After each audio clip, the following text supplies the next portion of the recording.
नमस्कार, आप देख रहे हैं एक न्यूज़ 24 और मैं हूं नेहा मिश्रा। उस्ताद जाकिर हुसैन का मानना था कि शास्त्रीय संगीत का भविष्य डिस्को, हिप हॉप आदि से बेहतर है। शास्त्रीय संगीत पहले केवल राजा महाराजा के दरबारों तक सीमित था, लेकिन अब बड़े बड़े उत्सवों में इसके कार्यक्रम होते हैं। वे सूफी संगीत को शास्त्रीय संगीत का ही एक रूप मानते हैं और उनका कहना है कि जो लोग सूफी संगीत को शास्त्रीय संगीत नहीं मानते हैं, वे संगीत का अपमान करते हैं। तबला वादन के उत्साह जाकिर हुसैन की दुनिया से जाने की खबर जैसे ही इंटरनेट मीडिया पर प्रसारित हुई, उनके प्रशंसकों में दुख की लहर दौड़ गई। किसी ने उनकी फोटो तो किसी ने उनके नाम से जुड़े संदेशों को प्रसारित कर अपनी भावनाओं को प्रकट किया। सभी का कहना था कि तबले का उस्ताद यूं ही नहीं खामोश होनी चाहिए, वह हमेशा हमारे दिल में जीवित रहेंगे। कला प्रेमी सरोज कौसर ने संदेश लिखा कि हमने संगीत की दुनिया का सर्वश्रेष्ठ चमकता सितारा खो दिया है।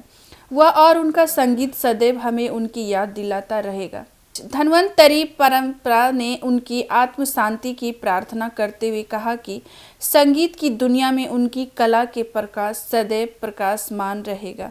अरुण चतुर्वेदी ने लिखा कि ईश्वर जाकिर साहब की रूह को सुनो दे, उनकी कला के हम सदैव कोयल रहेंगे। एक यूजर का कहना था कि कुछ समझ नहीं आ रहा है कि क्या सही और क्या गलत।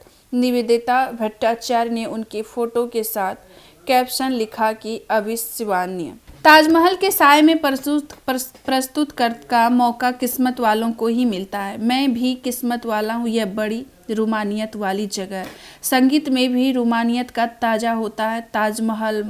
ताजमहल मोहम्मद की दास्तां कहता है।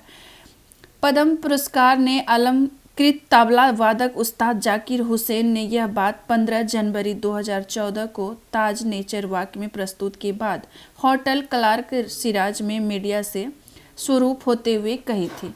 तबला वादन के उत्साह जाकिर हुसैन की दुनिया से जाने की खबर जैसे ही इंटरनेट मीडिया पर प्रसारित हुई, उनके प्रशंसकों में दुख की लहर दौड़ गई। किसी ने उनकी फोटो तो किसी ने उनके नाम से जुड़े संदेशों को प्रसारित कर अपनी भावनाओं को प्रकट किया।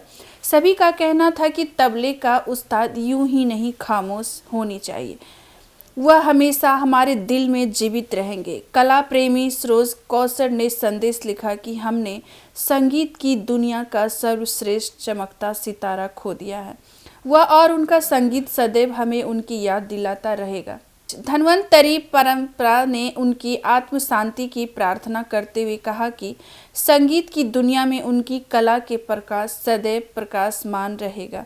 अरुण चतुर्वेदी ने लिखा कि ईश्वर जाकिर साहब की रूह को सुनो दे, उनकी कला के हम सदैव कोयल रहेंगे। एक यूजर का कहना था कि कुछ समझ नहीं आ रहा है कि क्या सही और क्या गलत। निवेदिता भट्टाचार्य ने उनके फोटो के साथ कैप्शन लिखा कि अविश्वसनीय। ताजमहल के साय में प्रस्तुत का मौका किस्मत वालों को ही मिलता है। मैं भी किस्मत वाला हूँ। यह बड़ी रूमानियत वाली जगह है। संगीत में भी रूमानियत का ताजा होता है। ताजमहल मोहम्मद की दास्तां कहता है।